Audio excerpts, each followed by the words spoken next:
When Ray Larson enters a room, it's obvious. He prides himself on being the face of hate.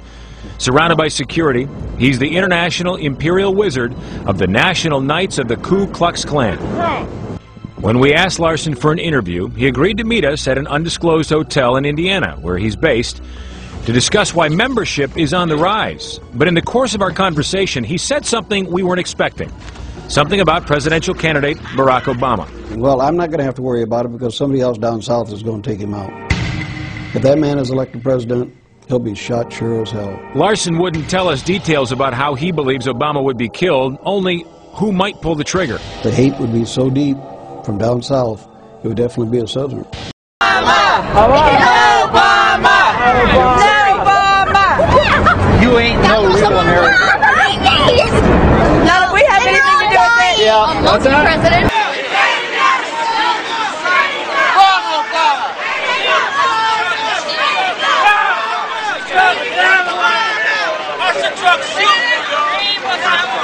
What does that mean? What does that mean, sir? Huh? What does that mean? Get rid of him. I've had a number of people in the, when he gets to the White House, strangers tell me this. Why are you supporting Senator McCain if you're a Democrat? You know what my true answer is? Use your brain! Yeah, sure I do. Use your brain! No Obama! No Obama! No Obama! No Obama! No Obama! No Obama! No Obama! I want to sound racist here, but I do not want a black man running my country. So that's our fault that they're nuts. No, it's not. It's your fault that you haven't shamed them, Mark. It is your fault that unlike the Democrats or the Republicans or any other political group. So you're saying you accept racists and Nazis, Mark? Is that what you're saying? Question. Do you accept racists and Nazis in the Tea Party? Here in Sacramento at the NBC Mark, local I'm asking news you a affiliate, question, my man. I didn't have you want to have a conversation with me, or did you just want to come on my TV show and do a commercial for yourself? I'm answering the question. We have a woman here on a local NBC affiliate who, after an anti-Semitic rant at Sac State, was promoted from reporter to anchor. Does that make NBC? Does that make you an anti-Semitic organization? Hey, Mark, do I run NBC? Are you a guest on my show? Do you have any intention of answering any of my questions? Let me ask you a question, Mark. Because I don't want to continue with this. You're wasting valuable oxygen. Can we please cut off this man's microphone? He has no interest in answering my questions. Mark, a pleasure. Okay, actually, not really a pleasure. It was offensive.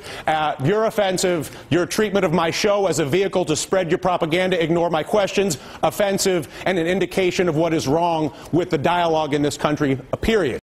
On a more serious note, we're now joined by actor and activist Janeane Garofalo. Good to see you. Thank you. You know, there is nothing more interesting than seeing a bunch of racists become confused and angry at a speech they're not quite certain what he's saying. It sounds right to them, and then it doesn't make sense, which... Let's be very honest about what this is about. It's not about bashing Democrats. It's not about taxes. They have no idea what the Boston Tea Party was about. That's right. They don't know their history at all. This is about hating a black man in the White House. This is racism straight up. That is nothing but a bunch of tea-bagging rednecks. And there is no way around that. And, you know, you can tell these type of right-wingers anything and they'll believe it except the truth.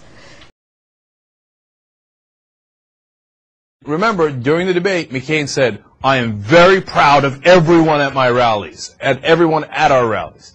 Here they are after a Palin rally. A small town in the swing state of Ohio is where Sarah Palin addresses some of her core supporters. This area is mostly white and working class. And here's what some have to say about presidential candidate Barack Obama. I'm afraid if he wins, the black will take over. It's not a question. This is a Christian nation. What is our country going to end up like? When you've got a Negro running for president, you need a first stringer. He's definitely a second stringer. He seems like a sheep, or a wolf in sheep's clothing, to be honest with you. And I believe Palin, she's filled with the Holy Spirit, and I believe she's going to bring honesty and integrity to the White House. He's related to a known terrorist, for one. He is friends with the terrorists of this country. He must support terrorists. You know, if it walks like a duck and quacks like a duck, it must be a duck. And that, to me, is Obama. Just the whole the Muslim thing and everything. I mean, everybody's still kind of... A lot of people forgot about 9/11, but I don't know. It's just kind of... a little unnerving. Obama and his wife, I'm concerned that they could be anti-white, that he might hide that. I don't like the fact that he thinks us white people are trash, because we're not. Hey! Taylor and his friends lined the road leading to the rally to show their support for Barack Obama. Hey, woman's right. Their body, their choice. Baby killer. Call it what you want. It's baby killer. Taylor is from St. Clairsville and is shocked by the names he's been called by his own neighbors. I've been called the N-word. I've been called a Muslim. I've been called a un-American. I'm worried with these people. The tension's getting thicker and thicker. When people like me. What about what? Be specific. I'm afraid some of these people might try to hurt my Obama. The divisive nature of this campaign has brought out into the open what's usually discussed behind closed doors in America. It's a reminder that hate and fear are still powerful forces in American society. Casey Kaufman, Al Jazeera, in Eastern Ohio. You know, being involved, as long as I have in the government, they teach you to see the big picture and read between the lines. And I just don't like what I'm seeing. What can Americans expect from Republicans now? Let's start with the big picture.